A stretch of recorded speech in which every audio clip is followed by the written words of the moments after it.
आज़ादी का 77 साल साथियों बीत रहा है। ये आज़ादी की लड़ाई के लिए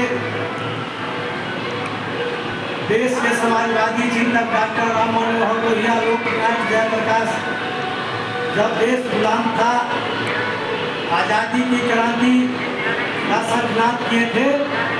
ये भारत देश पर, भारत की संसाधन पर साम्राज्यवाद की कब्जा था और देश में लोकतंत्र स्थापना के लिए आज़ादी की लड़ाई हुई। आज़ादी की लड़ाई में भारत माता के हिंदू, मुस्लिम, सिख, ईसाई कितने माता ने अपने बेटा को खोया, तब इस देश की साथियों मिली थी आज़ादी। जब भारत के साम्राज्यवाद का कब्जा था, जब आज़ादी मिली, समाजवादी चिंतक डॉक्टर राम मनोहर लोहिया ने नारा दिया था, संसोपा ने गांधी का पिछड़ा पावे 100 में 60। आज़ादी के 77 साल बीत जाने के बाद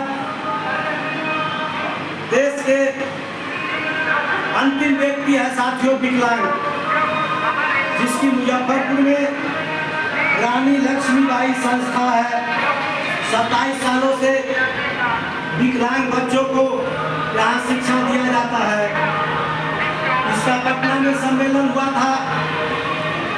माननीय विजय सिन्हा जी मुख्यमंत्री, उप मुख्यमंत्री हैं, उन्होंने घोषणा किया था, जब मेरी सत्ता आएगी तो हरियाणा के तहत, गोवा के तहत बिहार के विकलांग को भी 3000 के पेंशन साथियों दिया जाएगा दिव्यांग को। और 2021 में विधानसभा में चर्चा हुई, पक्ष विपक्ष का एक स्वर से बजट पास हुआ कि हरियाणा के तहत, गोवा के तहत और उत्तर दिल्ली के तहत बिहार के विकलांगों को भी 3000 के पेंशन दिया जाएगा। 21 से 24 बीत रहा है, 4 साल बीतने के बाद भी बिहार के विकलांगों को आज भी 400 महीना मिल रहा है। 400 के महीना से उस विकलांग को, दिव्यांग को कपड़ा समुचित हो सकता है और खाने की सामग्री बहुत दूर की बात है। और बिहार के मुख्यमंत्री माननीय नीतीश कुमार जी, उन्होंने कहते हैं, समाजवादी चिंतक डॉक्टर राम मनोहर लोहिया के पद पर चल रहे हैं। माननीय मुख्यमंत्री जी डॉक्टर राम मनोहर लोहिया के सोच था, देश के अंतिम व्यक्ति का विकास होना चाहिए।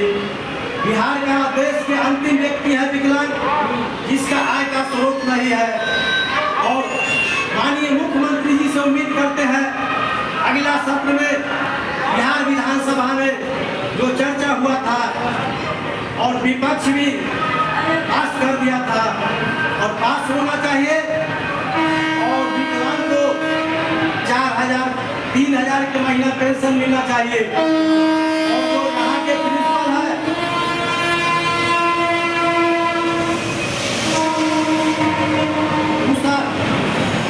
मानवी मैडम जी, इनका बहुत कठिन सहयोग से 27 साल से ये संस्था चल रहा है।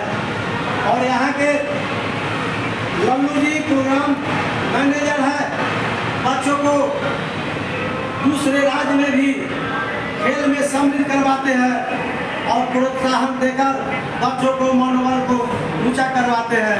माननीय मुख्यमंत्री जी से हम लोग का पुनः आग्रह है, इस संस्थान पर, रानी लक्ष्मीबाई संस्थान पर कुछ पैकेज मिलना चाहिए, जिससे यहाँ स्टाफ सब है उसका समुचित भोजन पत्र की व्यवस्था हो, क्योंकि निस्वार्थ यहाँ का जो स्टाफ सब है बच्चों को सेवा करता है। इसलिए माननीय मुख्यमंत्री जी से हम लोग का आग्रह है कि इस स्कूल पर कुछ अनुदान मिलना चाहिए। हरिश्चंद्र प्रसाद यादव, लोहिया के लोग।